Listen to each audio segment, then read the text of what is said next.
Hello and welcome to Return to the Mother Online Summit, where we have gathered together wisdom keepers, theologians, spiritual teachers, and inspirational speakers to share their knowledge and insights as we explore the concept of the divine feminine, goddess consciousness, and earth awareness, and whether there are any interconnecting threads as to how women are treated or anything feminine is perceived in a world that is so deeply rooted in patriarchy. My name is Frances Billinghurst, your host for and the creatrix of this event, and I'm coming to you from Kaurna country here in South Australia. As such, I acknowledge the Kaurna people of the Adelaide Plains as being the traditional custodians of the lands upon which I reside. So, mani na padni. Welcome, everyone. Thank you for joining me. I am delighted to welcome Christopher Penczak. Welcome, Christopher. Thank you for being part of this event. Thank you for having me. I'm excited to be here. Fantastic. We're excited to hear what will be coming up in the next moments of conversation. So for anyone who is watching this who is not familiar with his work, Christopher is a modern witch working in the Temple of Witchcraft tradition and community he also helped to co-found. His practice focuses on the intersection of love, will, and wisdom as the ethos of today's witch, and focuses on the relationships between the animal realm, the patterns of astrology, traditional occultism, and the use of trance in the craft. The author of many books, including the award-winning Temple of Witchcraft series, also the Plant Spirit Familiar and the Mighty Dead, as well as being the co-owner of Copper Cauldron Publishing. Christopher also keeps offers in New Hampshire, where he sees clients in person and online for readings, healings, and also personal consultations. His overall vision is an evolutionary one of witchcraft culture, making magic accessible for all, yet preserving the heart of the mystery. So the title of Christopher's presentation is Modern Witchcraft and the Goddess. And as I mentioned earlier, Christopher, I'm delighted to have you here so I can chat to you about these discussions as we explore these interweaving threads between the absence of the divine feminine, especially within mainstream culture, Western culture, of Mother Earth, of nature, and goddess consciousness.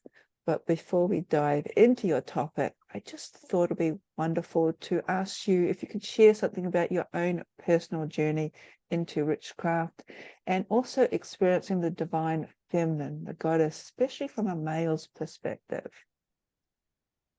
Yeah, my first experience of the divine feminine probably wasn't in a witchcraft context. I was raised Catholic, and I think like a lot of gay boys in my generation, we definitely had a connection to Mother Mary. And I remember having much more profound kind of, I don't know if I would have called it trance states at the time, but really profound connection to, prayer in the Mary shrines. My introduction to magic and all the things I think of as spiritual kind of came from folk traditions of my family. So half of my family is Italian, and so we would do a lot of the Italian Feast of the Saints, and Mother Mary and having statues of Mary in the house were actually really prominent. So for me, the feminine was always something divine, although I guess I didn't really understand it in that context. And I remember in my Polish side of my family, my grandmother being really devoted to St. Anne. So whenever anybody was sick in the family, we'd hop the bus and go to St. Anne's church and go to her shrine. And we never really went to mass there, but we always went to the little sanctuary that had the statue and light a candle and do a petition and that way. So when I got into witchcraft, it wasn't, I mean, it was different, but it wasn't that different. I think I divorced from Catholicism because of the patriarchy aspect of it, of understanding and coming to realization that I was gay and to not feel like there was a place for me in that community or an acceptance in that community. It sort of got me wandering. And in that wandering, I actually had revealed to me a really amazing mentor. I had an art teacher for many, many years from when I was like 7 to college level. And it was back in the days in witchcraft where you wouldn't tell kids and you weren't public about it, not like it is today. And she waited till I was 18 to tell me she was a witch. So I knew her from when I was 7 to 18 and beyond that. But she didn't tell me that she was a witch till I was 18 and out of high school and legally an adult in America. And so from that, she sort of introduced me to the pagan image of the goddess. And the goddess is creatrix, and the goddess is Mother Earth, and the goddess is the moon. And she really taught me meditation, and she was my first craft teacher to kind of bring me into the intuitive and the psychic. And because she was my art teacher, there was a natural, inclination of art and creativity and intuition with magic and with the goddess and with the moon and with feminine. But I'd say my first encounter with the divine feminine as a witch was the first full moon circle she brought me to. And really my story kind of coming into witchcraft and coming out of Catholicism and an all Catholic boys school was really a skeptic. I didn't want to go from one political cult to another political cult, and I didn't really know what she was getting into. And at first I thought she had been in some type of crazy cult, and she made it clear to me that she wasn't, and I trusted her. But I went to a full moon ceremony at her house, and what I loved was just the weird juxtaposition of suburbia with deep magic. Like, you sometimes think you have to be way out in the woods and away from civilization, and here we were in her backyard with her pool, in her little patio area, and it was something that I'd been to many times, but it was all set up for a circle. And we gathered, and her coven invited me and my mother as a guest, and we had to wear black clothes, and they got us guest robes. And I remember really distinctly, it was the full moon, and she called up to the full moon and gestured emphatically as we do in witchcraft today. And the clouds just parted, and the moon was there. And for the whole ceremony, the moon was there. And at various times I was skeptical, so I thought, is something really happening? Is it not? And then when she said farewell to the moon goddess, the clouds covered over. And I just, as an 18-year-old, that blew my mind that, there was such a visceral reaction. And, I tried to find reason for it. I tried to say it was just a coincidence as I kind of questioned things. But that was the most profound, physical, tangible start on my path, because I saw nature respond to this high priestess as a witch. And it just blew my mind. So I wanted to know more, and I wanted to understand more of the goddess, and I wanted to understand more of my own psychic ability and my own magic. And that started my adventure as a modern witch. Oh, wonderful. I like how sort of like the earth magic and man-made magic, or wound-made magic in this case, sort of responded and were interconnected. And what a fantastic experience to happen. And I think even for an older person, younger person to witness that, no wonder it's sort of etched really deeply into your psyche. I wish it happened all the time, but sometimes can't always promise that to new students, but sometimes it happens. Yeah.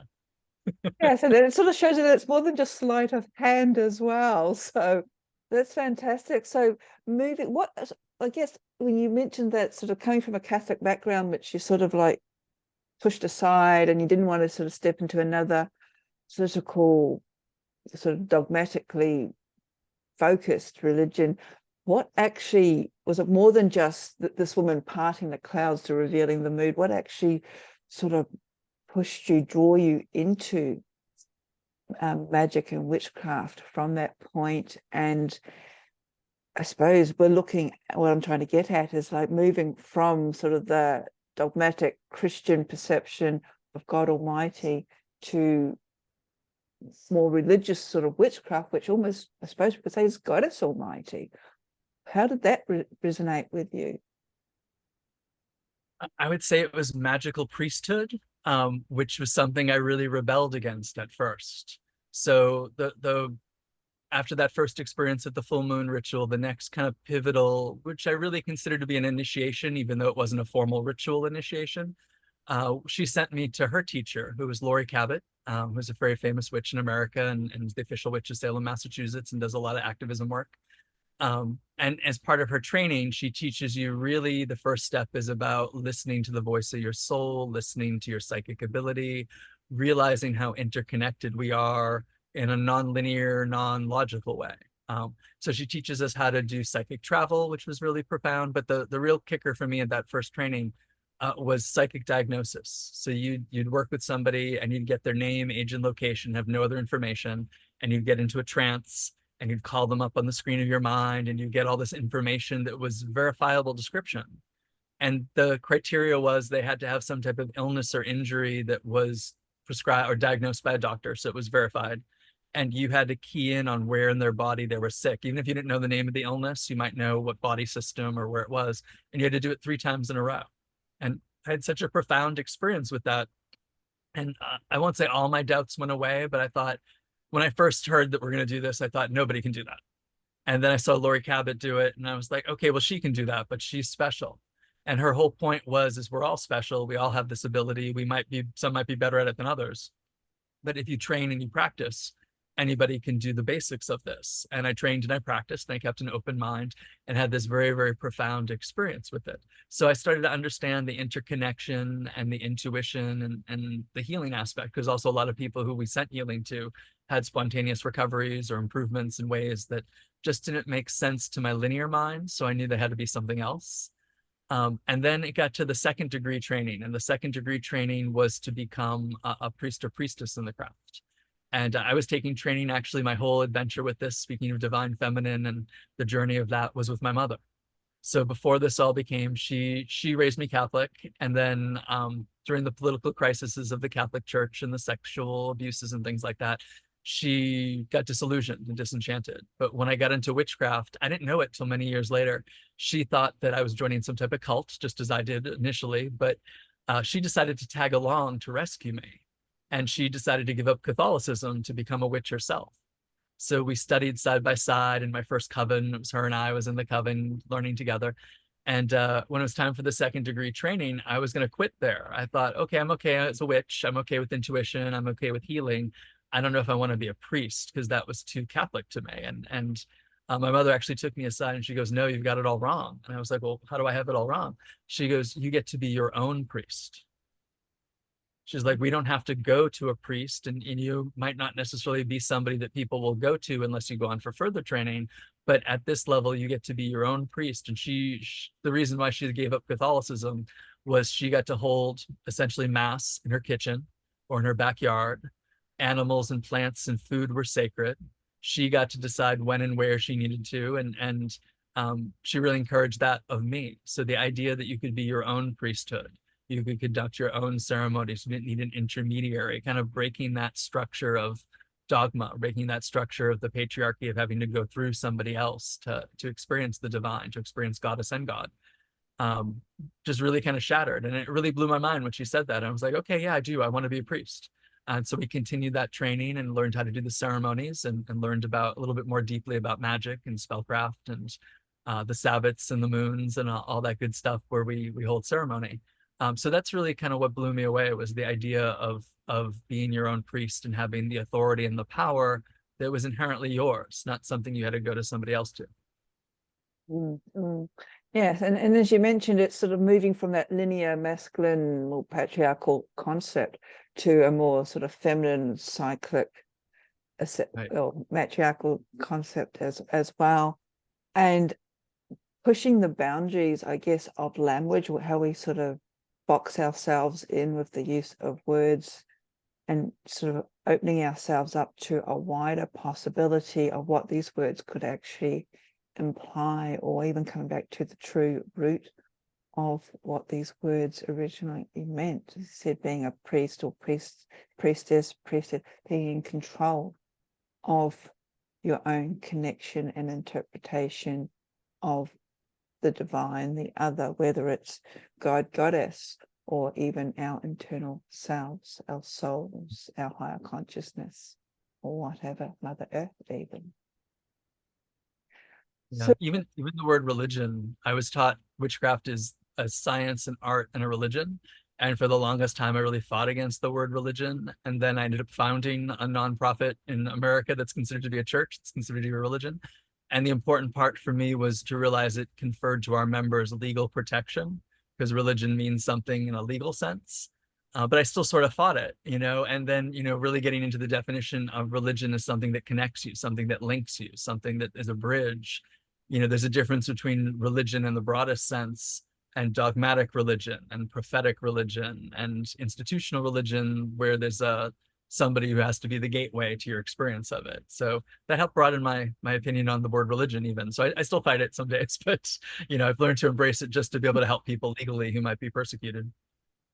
Yes, and I see within sort of modern witchcraft circles today, or especially like on social media, if that's anything to go by our societies, there seems to be a bit of a pushback against this word religion, because a lot of people sort of see or connect it with a dogmatic perception, where belief in the divine, how we see it, how we interpret it, said even if it is within ourselves, is also, or could be also be interpreted as religious experience.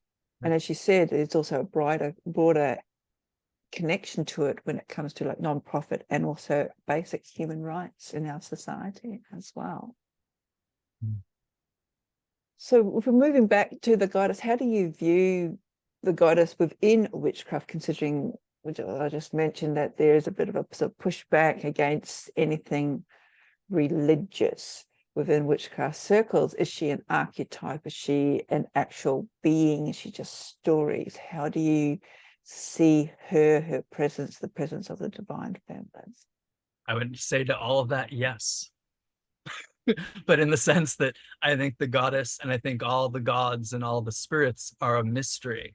And I think to relegate it to just one word or just one interpretation does them and us a disservice. I think there's times in my practice, and I think as a teacher, it's been really helpful for me to be able to witness people go through different phases and to remember I'm still going through different phases.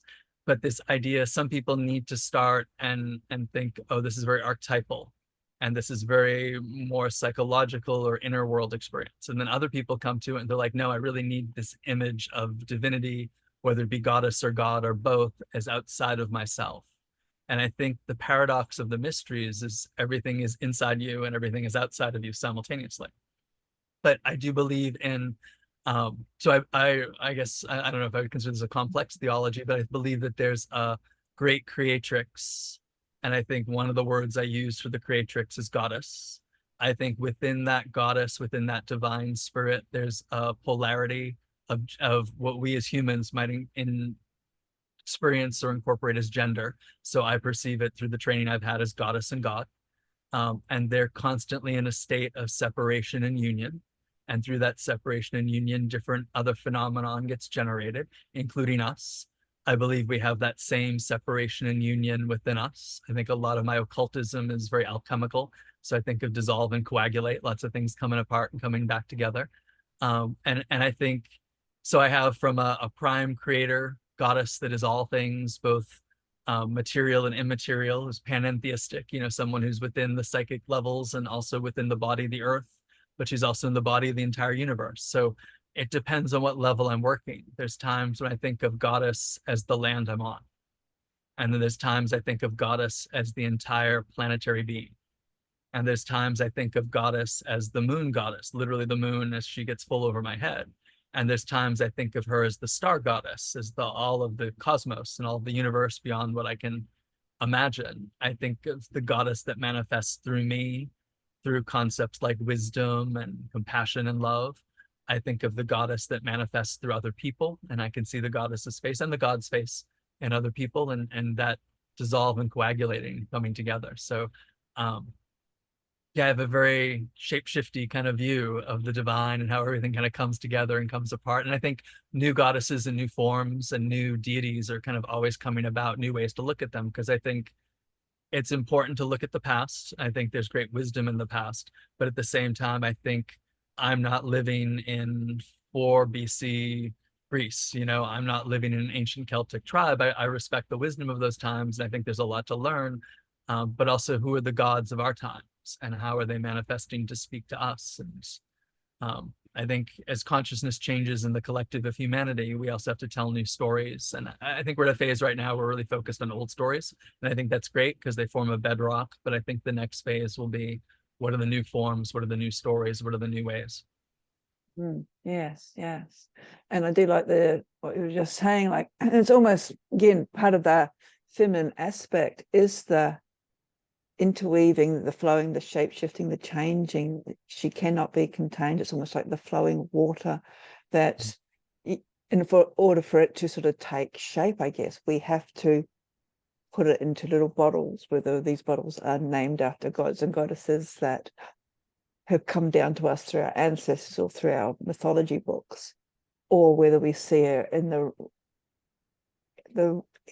earth around us, what we can relate to it. It's more than just, if we look at an analogy of, say, the God or the divine masculine within Christianity, this one being, and that's it. It doesn't seem to change shape, yet the goddess is very transformative, and that seems to be the feminine energy as well. It's very transformative and takes shape in a whole different range of perceptions and ideas, depending on where we are and what we are in need of.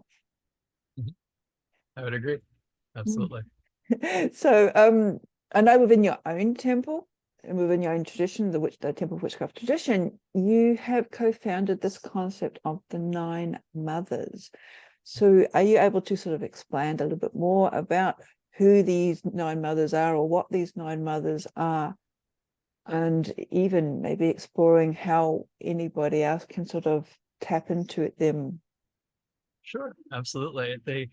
A lot of our work amongst the folks who've graduated the basic training in our tradition is kind of group visionary work, and exploring together in meditations, see what comes up for a lot of us, see what images come up a lot for us.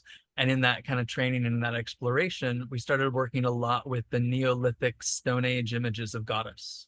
So the images like the Venus of Willendorf, and then the Nile River bird goddess, and figures like that.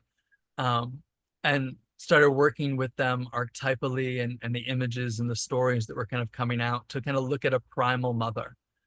And so I always know when spirit is speaking to me, because as an occultist, I always want to divide things in those familiar bottles you talked about. You know, it's still part of your training. So like, I look at the elements, I look at the planets, I look at astrology, I look at all those things. So when a system comes to me that's outside of that box, I know to pay attention, because it's something that's unique to that moment.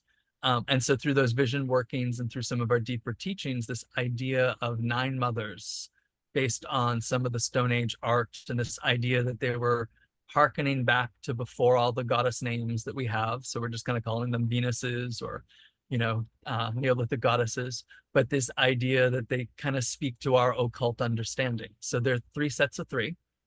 The first 3 that we can work with deal with kind of incarnation into bodily form. The second 3 deal with life processes on the planet. And then the third 3 deal with sort of cosmic forces. So, and we've got classes on them, and they're open to the public. So every so often we'll, you know, teach one night, or teach, you know, different things that are out there. But for people who want to explore them, these are just the simple names we use for them. So the first mother is the blood mother, and she's the human ancestral mother. Think of her as the first human. I hate to say Eve, but that first human, maybe Alma from the Norse tradition, but the idea of the first woman to come into incarnation is what we think of as human woman. So when we think of the ancestor, she who stands before all the ancestors is the blood mother.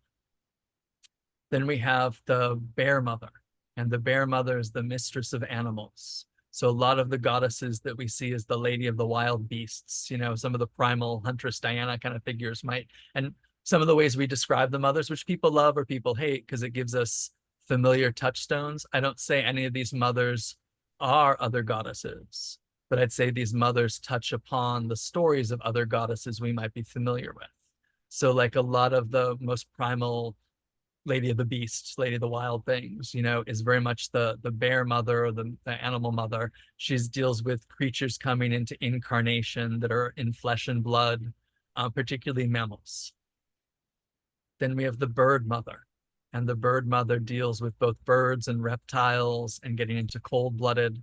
So if the bear mother's more warm-blooded, the bird mother's more cold-blooded, but really kind of harkens back to the first animal cells and animal life, and that kind of primal root that might be a little alien to humans. And so those are our mothers of incarnation. Then we've got the next 3 mothers deal with these processes in the world. So we have the first mothers, the plural of our 9 mothers. And these are the weirdest of the mothers. These are the hardest ones to fit into anything I really understood when I was meditating with them. Think of the primordial soup of the planet, that lightning strike that causes the first cells to grow and the first cellular life, you know? Those are the first mothers. So our most ancient of ancestors, before animals, before humans, that root that goes before plants and animals and protozoa and all that good stuff, that's the first mothers. So really alien in a lot of ways. They're the hardest ones, I think, to talk to. Even the non-human ones seem to be a little bit more anthropomorphized. But these are very primordial slime is how it kind of comes across to me, which, I think daring us to break shape is an important part of it. The next mother is the green mother. And mythologically, I relate the green mother to a lot of what we associate in occultism and British fairy lore with the fairy queen. She is the life force or the light within the earth that kind of predates cellular life. So we have a mythology, another goddess story that we have is a story of Aphrodite Luciferia, Aphrodite who bears the light, and sort of taking a change of the story of the fallen light bearers and fallen angel imagery. She's the one who brings the fairies to earth.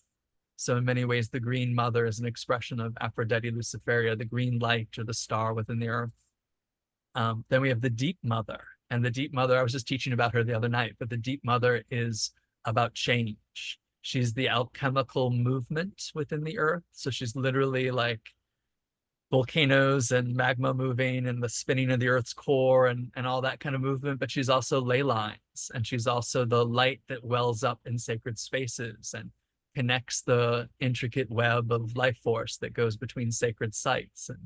And some of the old Rosicrucian stuff, there's a term that I really love and hate, because I both love that occultism and I sort of hate that occultism too, but they call it the laboratory of the Holy Spirit.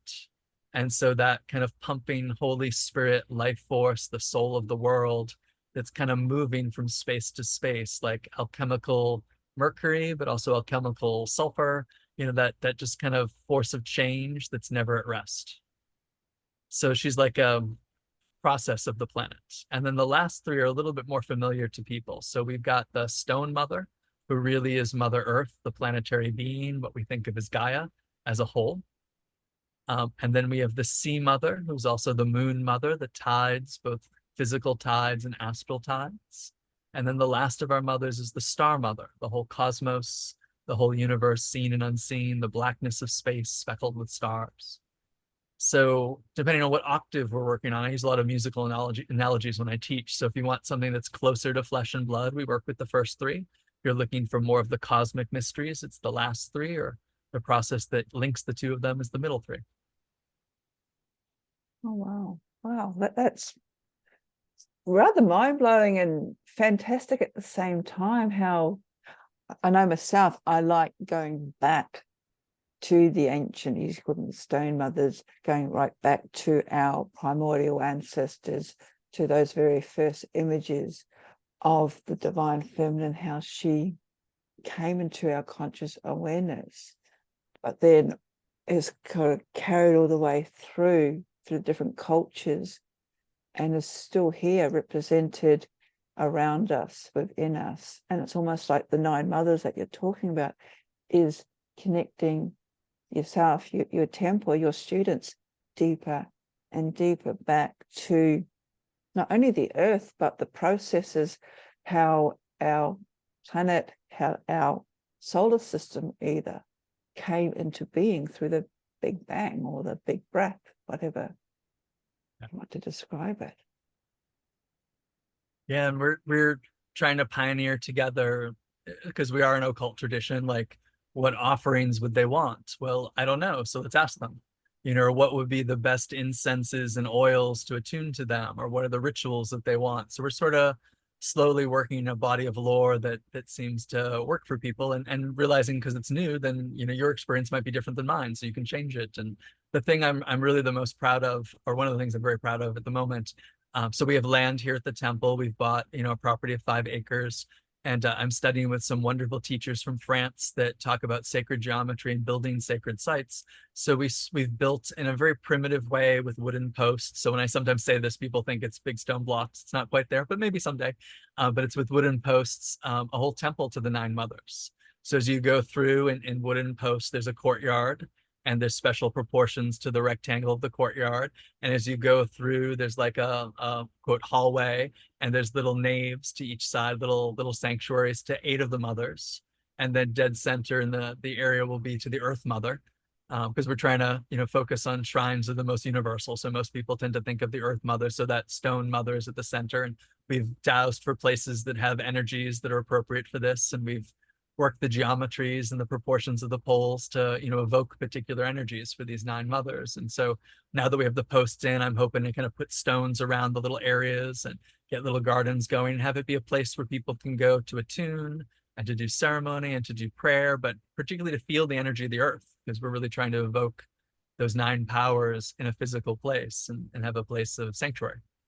No, oh wow, that sounds absolutely fantastic. And when you're talking, it sort of reminds me of the ancient temples that we still see today, like in Malta, which were actually shaped in huge goddess-like figures. And also even the Egyptian temples where it was the goddess Seshet who would help or guide the pharaoh and the builders as to how they would align everything up with the cosmos and also the energies within the land itself. Wow, that's a huge project that you're undertaking, and a whole new body of work in connecting with these 9 goddesses within your own particular witchcraft tradition. So yeah, I'm just actually quite blown away by it. Oh my goodness, that's fantastic. It's been really fun. Yeah, another little goddess connection to it, or a big goddess connection to it, is so studying how different sites are often based on constellations. And so working with this teacher, whose name is Dominic Suzani, and you can be found him online. He has basically a map where we've put the Pleiades down. So it's the 7 sisters plus their parents. So we have 9 points on the land, and each of those points on the land is going to be a different temple or sanctuary or sacred site. So one of the stars is the 9 mothers. We've got 2 ritual circles that are star points. We've got another space that's to the Sky Father. So, but the basis of it all is the very heart opening Pleiades, 7 sisters plus their parents is the kind of pattern for the land, which I'm very excited about. As a Taurus and having a love of Pleiades, it just really works well. Yeah, so and also the Pleiades 7 sisters is a very important constellation cluster that even, especially here in Australia too, of Indigenous peoples, they have lots of stories and connections with the land between, with the sisters, even the saying that the sisters came down to various parts of our earth and to teach and guide people through their development and their journey as we progressed as human beings.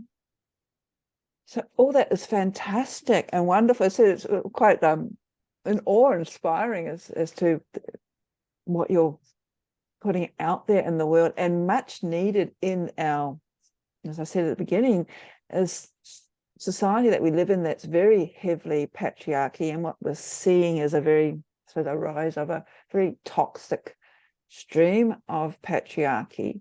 I know here, especially here in America, about law changes and the control almost being reinforced, and in other parts of the Western world that seems to be we're following suit. So to hear pockets of people still focusing on bringing the divine feminine back into our awareness and in a very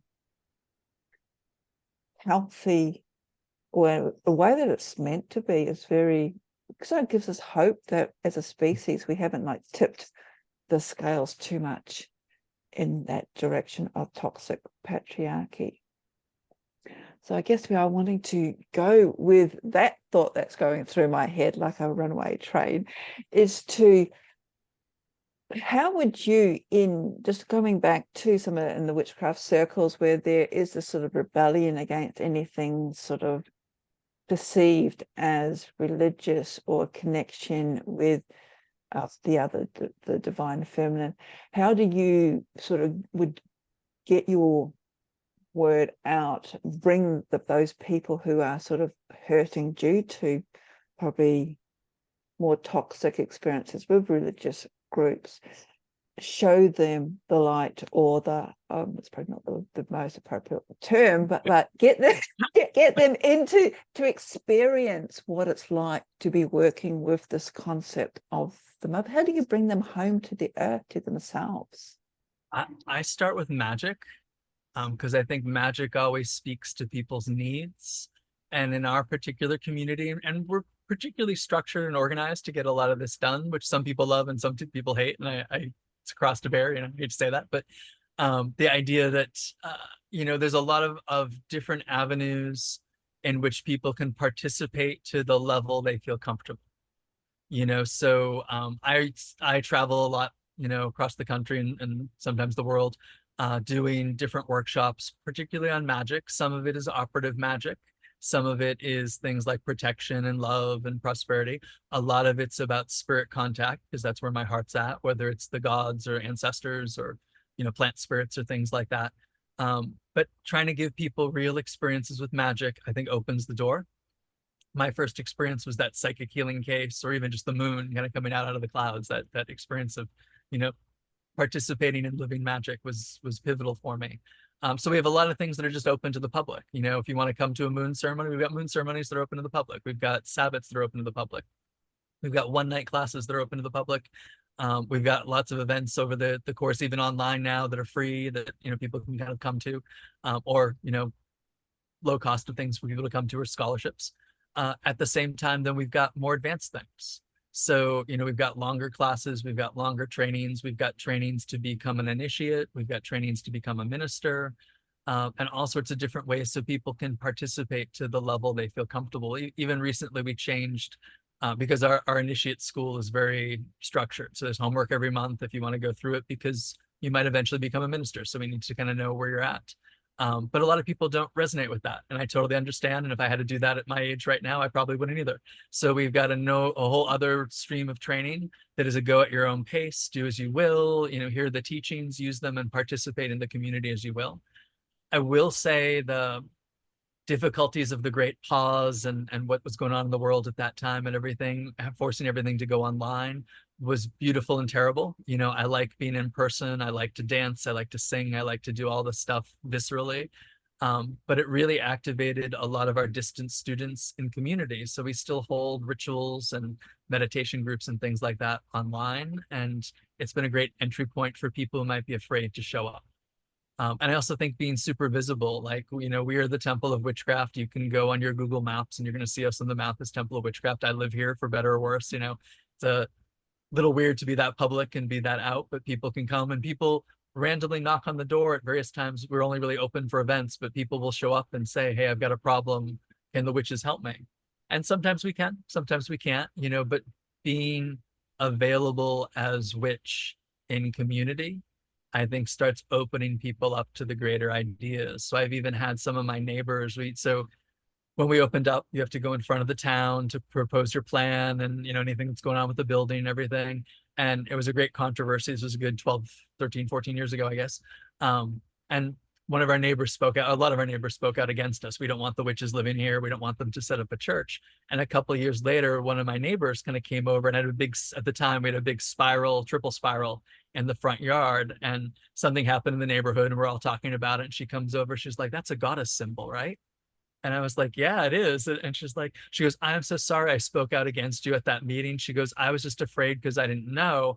But since then, you guys have turned out to be so nice. I've done some reading, and I know you're just all about, you're about the goddess and the earth and the animals. And that's a good symbol. That's not a bad symbol. And it was so, like, I didn't even have to teach her anything. She never came to a class. She never came to an event. It was just living next to her made her open up to that. And I think she was Catholic, and I think she was coming from that background. But for her to be that open to have that conversation and to know a triple spiral. I mean, we could argue whether it's specifically goddess or not, but the idea that it was of paganism and magic and triplicity, and she was like maiden mother crone. I didn't have to teach her that. It was really interesting to hear it from her lips. So I think just being available has been the hugest part. I think in the greater witchcraft community, it goes in cycles. I can say, at least 10 years ago, we went through the story of, is witchcraft a religion? No, it's a practice. Or the division between Wicca and witchcraft, which I get, but I tend to be all embracing.